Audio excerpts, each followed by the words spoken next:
Hi guys. As the last speaker of the event, well, firstly, there's been some amazing content, but secondly, I feel that puts a lot of pressure on me to make sure you get something out of this. So I've tried to pitch this at a level where everybody will get something. Anybody that wants to jump into more detail, please let me know. I love talking about segmentation and profiling, so happy to have those conversations. Me as a person, Charlotte Morgan, Senior Product Marketing Manager at Keyloop. For anybody that is not aware of Keyloop, we are a software provider specializing in automotive solutions. Anything from car manufacturers right through to your local workshops down the road. Their software needs are challenges. But no, before that, I've been with them for 3 years. Prior to that, I was at an agnostic data solutions provider. So data really is something that I really like. I cannot stress that enough. Data, patterns, problem solving, all of those pieces, combined with human psychology. Why do we do the things that we do? Naturally mean that I not only find the value, but also really enjoy segmentation and customer profiling. The state of the customer. As I said in the description, the summary of what I'm going to talk about, to me, understanding your audience really is key for your business. Not only in delivering value to your customers in terms of how you engage with them, but also demonstrating value back to your business, being able to turn around to sales and say, well, if we refine this slightly in terms of your pitch, you start to open that door. They understand what you're talking about. This relates to their job a little bit more. And to me, that really is fundamental to any business and helps you build allies across the business. We spend a lot of time as businesses talking about conversions. And for most of that means our ability to influence and increase the number of sales. This slide is probably a reflection of where Keyloop are as a business. We're starting to transition from a B2B business to a B2B2C business. We understand that if we solve the challenges that consumers are having, that brings great value to our customers, and they tend to be a lot happier with us. So we've commissioned some research in line with them to really better understand post-pandemic, how do people want to buy cars? And we started off with a very open question. We asked them exactly that. And unsurprisingly, everybody had a different answer. The one common point from every response was that people want to feel special. Now, that is very subjective. And we then got into segmenting, what do they mean by special? And what is it that makes them feel special? Which is where segmentation and personas come in. But I also wanted to use this point to say, just because when you're researching some of these segmentation areas, you get a consistent response, doesn't necessarily give you the indicators that you're looking for. For example, I'm going to talk about overlap between market segmentation and potentially some of the customer segmentation you're looking at. How many people in the room are wearing trainers?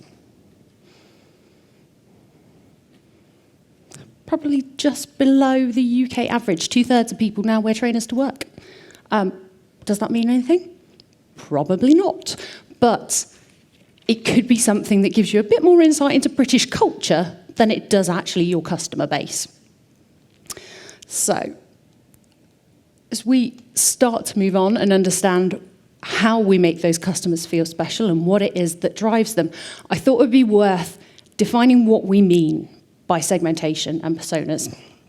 So, to me, segmentation is very much the what or the how, and personas give you the why.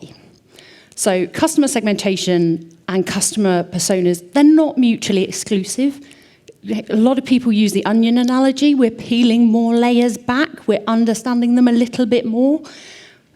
Despite not being mutually exclusive, they are different tools used for different purposes. So customer segmentation, or segmentation as a whole, really helps us better understand the marketplace or customer base by creating groupings based on buying needs, similar buying needs, or characteristics. Customer profiling, or personas, really help us understand more about the lifestyle and experiences of a particular group.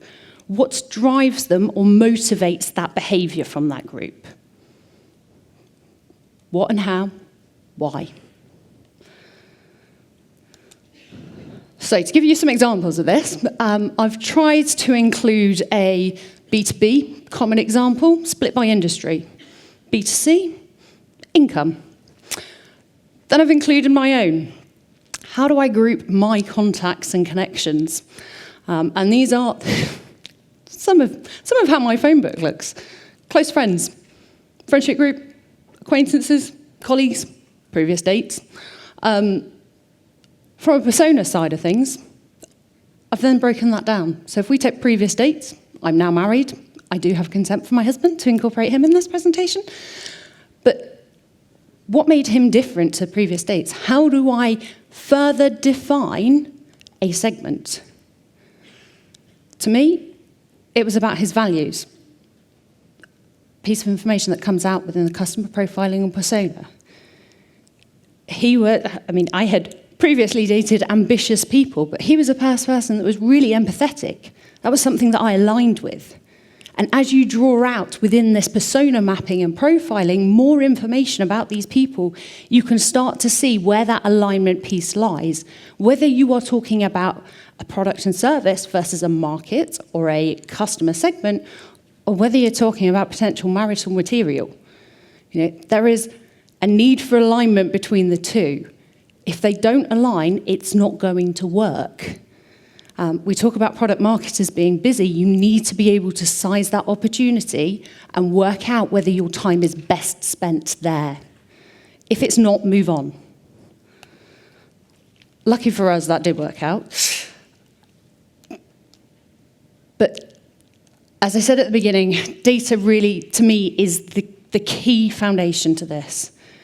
But I'm going to caveat that heavily now and say, without a plan, that data might as well be, it is useless for a lot of people. You have to know what you're trying to achieve, and therefore, what data you need to achieve that. So, if we live in a world where data is surprisingly easy to come by, could I ask you all to raise your hand if you have a partner, significant other, wife, husband, girlfriend, boyfriend at home?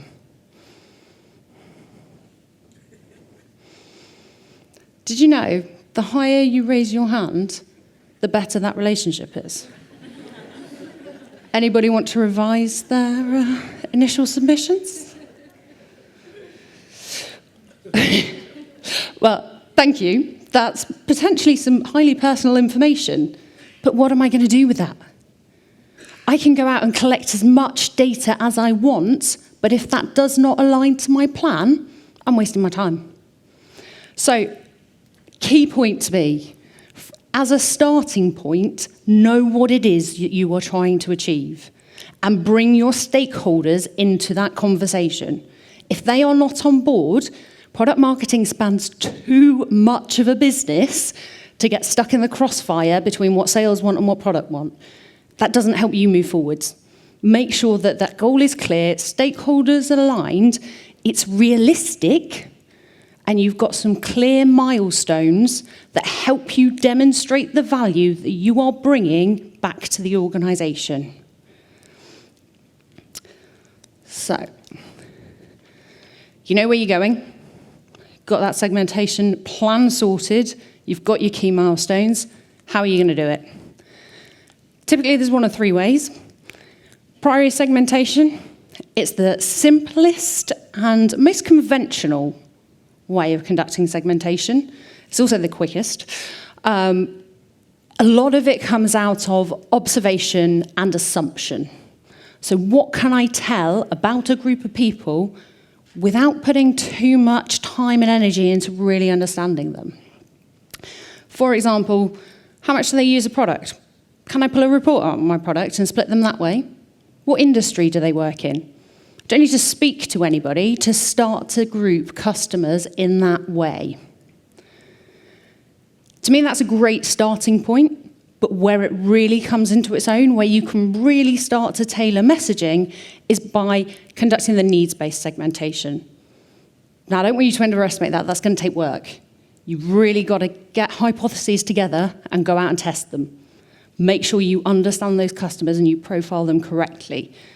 But being able to differentiate between those customers that are price-focused versus those that are quality or even service-focused is a real win in my books.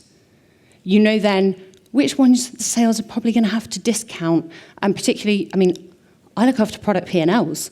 I want to know when sales are discounting my products and why. And if they do not fit in that price-focused segment, why are they discounting? Why are we not highlighting all of the wonderful things our support team do for them instead? Or the quality of the product in light of their needs? Not directly, but emphasizing the quality in relation to previous solutions. All comes into play. The last one is the value-based segmentation, and that's really looking at the profitability of these customers for you. So how much revenue are they bringing in, and what are they costing you in terms of retention or acquisition for new customers in that space? Now, these don't have to be done in isolation. You can layer these in together. It doesn't all have to be done at once. You can start talking about those milestones. You can start with a basic level of segmentation and build your research in. 18 months ago, I was asked to redefine our segmentation model at Keyloop. And I started by looking at the client types. Really simple. We support the automotive supply chain. Where do our customers sit in that? Are they a manufacturer? Are they a distributor? Are they an importer or exporter? Do they sell vehicles? Do they service vehicles? There we go. Done. Don't need to speak to anyone. I then wanted to understand, for a needs-based segmentation perspective, what their biggest challenges were going to be. Is it the move to mobility? We've got combustion engine bans coming up. Was it bringing out electric vehicle lines? Or was it the fact that actually a lot of the manufacturers are looking to downsize their networks and consolidate the franchises they work with? Where were they going to get the money from? Were they investing in after-sales? It then helps me start to map where the opportunities are for our products in terms of where their needs and biggest challenges are over the upcoming years. The last was, where's the growth going to be? So who are we bringing revenue in from today? And what is that costing us in terms of the acquisition and the support costs? But also, where are we anticipating growth within the market? So, as I say, for anybody that knows the automotive sector, there's a lot of focus at the minute around direct-to-consumer models and car manufacturers holding that contract with the end consumer, starting to change the way they engage with dealerships, moving to an agent model, an agency model. Now, in that process, we need to be really clear on how much of that revenue we're getting direct from that manufacturer. Because as the industry moves to them making more of a profit margin and them holding a lot of the strings when it comes to decisions on who buys what technology and what that looks like, we want to be involved. We want to be part of that conversation. We need to be targeting the people that are going to hold the keys, the people that have got the purse strings, who can actually spend money with us.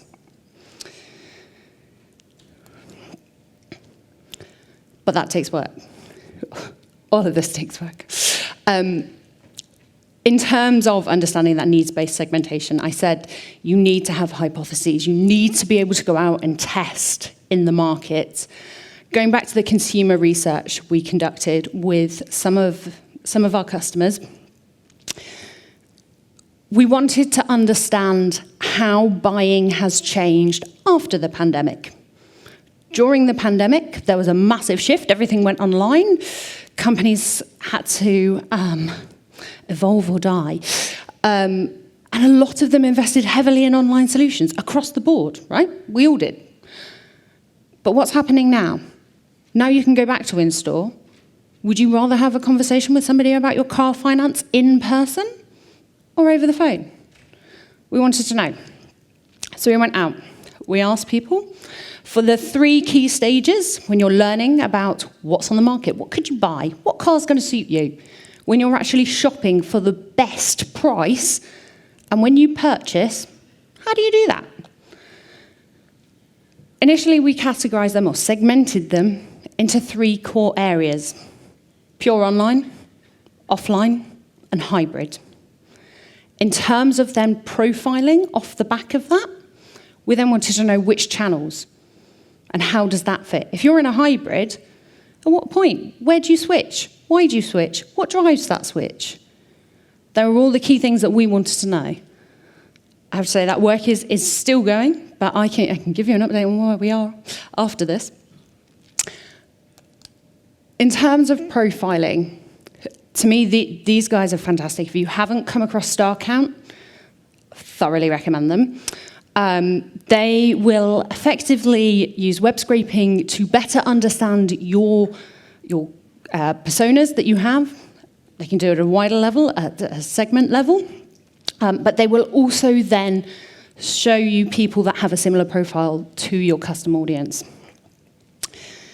Now, StarCount in this example, we're looking electric vehicles and the uptake, and how do car manufacturers better position their vehicles, their EVs that are coming out now, to customers. So, number of car brands, gave them a segment that then identified as in a position to buy an electric vehicle. So what's holding them back? How do they get that deal across the line? By understanding what content these guys engage with, what they like, what they follow, which groups are they members of, they started to build out these 4 persona profiles. If you're a tech enthusiast, talk to them about how loaded that car is, but what's on it for them? What can they play around with? Why is that at the cutting edge of technology? Connected vehicles and IoT. I mean, I was talking to Len about telematics. There's a whole world of data now coming into cars. Speak to those guys about that. Climate conscious. We know there's a conversation around ban on combustion engines. There's also lots of conversations around actually how much does it cost to build the batteries to put in electric vehicles. If you can demonstrate that it is more efficient and more or greener to build that battery than run a combustion engine, they're going to listen to that. Motorheads. Can't be petrol heads anymore.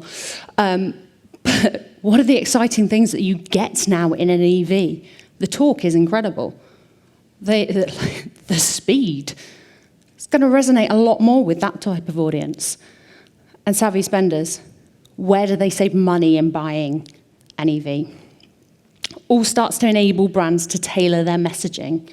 They also looked at the type of brands that each of these persona profiles were interested in, so that the wider group can really start to understand who's already got messaging that's resonating well with these people. How do they start to engage? What can they find within what's out there in the public domain and up their game against their competition?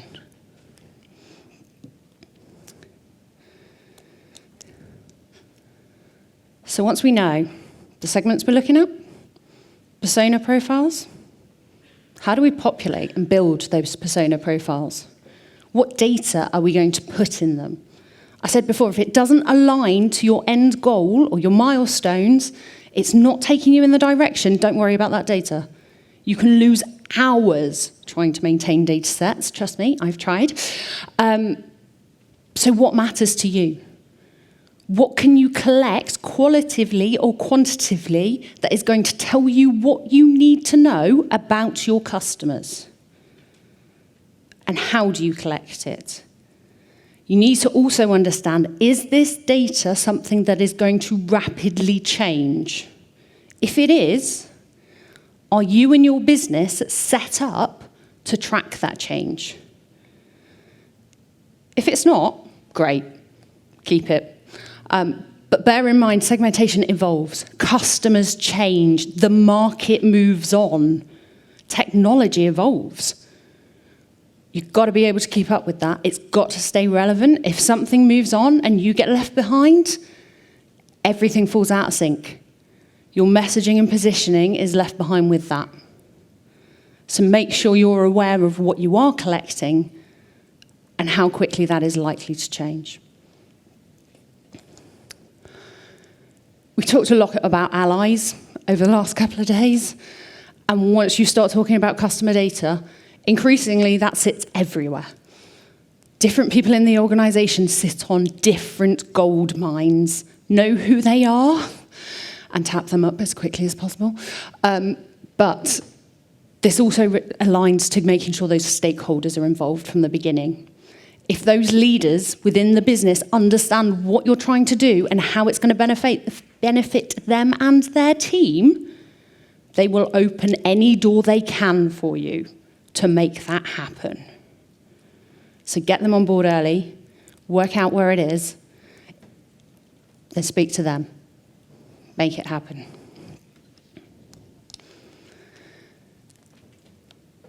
The last thing I really wanted to touch on was being realistic. I think there's a perception, a lot of us love problem solving. We make it happen, we balance 1,000,001 things, and they all come together for everyone else across the business. But don't set yourself up for failure. There is absolutely no point. Those milestones are going to be key for you. Make sure you are able to execute on them. This is not just about your ability at all. This is about, can you actually get hold of the data that you need for what you're proposing?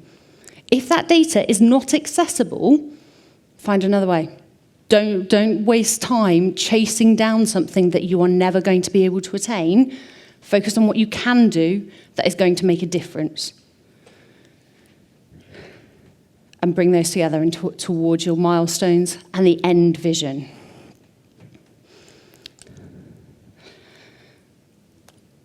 The last thing is, it's never a great time unless you are gifted a project to redefine the model, a segmentation model.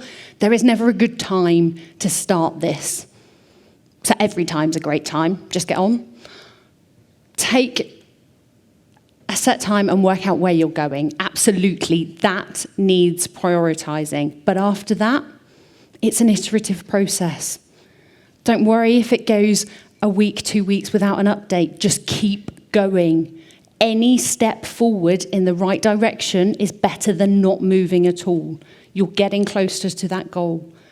And if you can start to add timelines to those milestones, then you know in small chunks where you're delivering value, and you can start to highlight that back to the business. So when it comes to things like additional headcount, you've already got that backlog of demonstrable, where you can demonstrate where you have already delivered in terms of moving forward. So, takeaways from this session. I've tried to keep it really short and sweet. Focus on the data that you need to hit that goal. Get that stakeholder buy-in early. Don't forget, they are often the gatekeepers to those gold mines across the business. They will make that happen for you. And make sure your plan is achievable. Don't try and save the world in one hit. It really doesn't work. Just keep it small and simple. Thank you.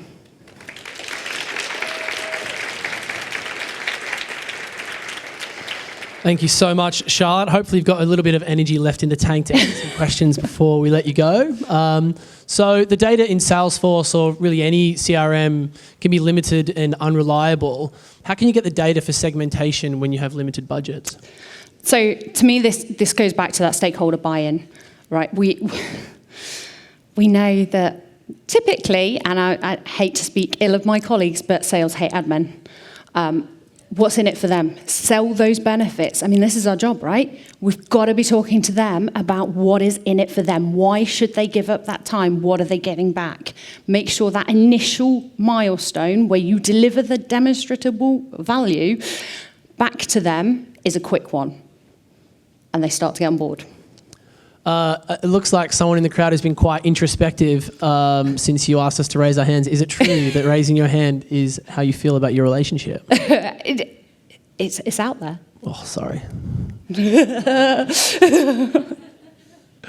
Okay, someone's asked the same question again. Many people argue that creating personas is an outdated approach. What is your take?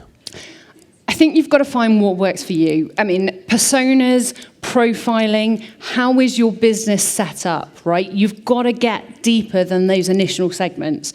Now, we talked about that ideal company profile that was mentioned earlier. If that's the ultimate level that you want to get to, fine, work with that. I've got no issue. To me, I want to know who's buying my products, and I want to know who's using my products, because ultimately those two personas within each product and within each company are the difference between great adoption and spend and not. It looks like this is becoming Twitter at the moment. Let's dig through to find. Here we go. Can you give some examples of how you brought personas to life for the sales and marketing org and not just the sales side? So for marketing, super simple. It's where do they run their campaigns? How do they build out targeted campaigns for the different buyers and users?